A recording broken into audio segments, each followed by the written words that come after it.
ದೇಶದಲ್ಲಿ ನಡೆಯುತ್ತಿರುವ ಅಭಿವೃದ್ಧಿಗಳ ಬಗ್ಗೆ ಕಾಂಗ್ರೆಸ್ ನಾಯಕ ರಾಹುಲ್ ಗಾಂಧಿ ಅವರಿಗೆ ಅರಿವಿಲ್ಲ ಎಂದು ಪ್ರಧಾನಿ ನರೇಂದ್ರ ಮೋದಿ ಹೇಳಿದ್ದಾರೆ.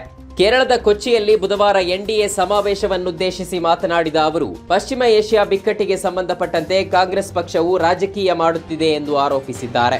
ಸಂಸತ್ತಿನಲ್ಲಿ ಮಾತನಾಡಲು ಅವಕಾಶ ನೀಡುತ್ತಿಲ್ಲ ಎಂದು ಲೋಕಸಭೆ ವಿರೋಧ ಪಕ್ಷದ ನಾಯಕ ರಾಹುಲ್ ಗಾಂಧಿ ಬುಧವಾರ ಆರೋಪಿಸಿದ್ದಾರೆ. ಸದನವು ಕೇವಲ ಒಂದು ಪಕ್ಷವನ್ನ ಪ್ರತಿನಿಧಿಸುವುದಿಲ್ಲ, ಬದಲಾಗಿ ಇಡೀ ದೇಶವನ್ನ ಪ್ರತಿನಿಧಿಸುತ್ತದೆ ಎಂದು ಕಾಂಗ್ರೆಸ್ ನಾಯಕ ರಾಹುಲ್ ಪ್ರತಿಪಾದಿಸಿದ್ದಾರೆ. ಸ್ಪೀಕರ್ ಓಂ ಬಿರ್ಲಾ ವಿರುದ್ಧದ ಅವಿಶ್ವಾಸ ನಿರ್ಣಯ ಕುರಿತ ಚರ್ಚೆಯಲ್ಲಿ ಮಧ್ಯಪ್ರವೇಶಿಸಿ ಮಾತನಾಡಿದ ರಾಹುಲ್, ಪ್ರಧಾನಿ ಮೋದಿ ರಾಜಿ ಮಾಡಿಕೊಂಡಿದ್ದಾರೆ, ಅದರಿಂದಾಗಿ ಏನಾಗಿದೆ ಎಂಬುದು ಎಲ್ಲರಿಗೂ ಗೊತ್ತಿದೆ ಎಂದಿದ್ದಾರೆ. ಎಲ್ಪಿಜಿ ಸಿಲಿಂಡರ್ ಪೂರೈಕೆಯಲ್ಲಿನ ಅಭಾವದಿಂದಾಗಿ ಸುಮಾರು 1 ಕೋಟಿ ಜನರು ನಿರುದ್ಯೋಗಿಗಳಾಗುವ ಸಾಧ್ಯತೆ ಇದೆ ಎಂದು ದಿಲ್ಲಿ ಮಾಜಿ ಮುಖ್ಯಮಂತ್ರಿ ಅರವಿಂದ್ ಕೇಜ್ರಿವಾಲ್ ಆತಂಕ ವ್ಯಕ್ತಪಡಿಸಿದ್ದಾರೆ. ದೇಶದಲ್ಲಿ ಎಲ್ಪಿಜಿ ಪೂರೈಕೆಯಲ್ಲಿ ತೀವ್ರ ಕೊರತೆ ಇದೆ.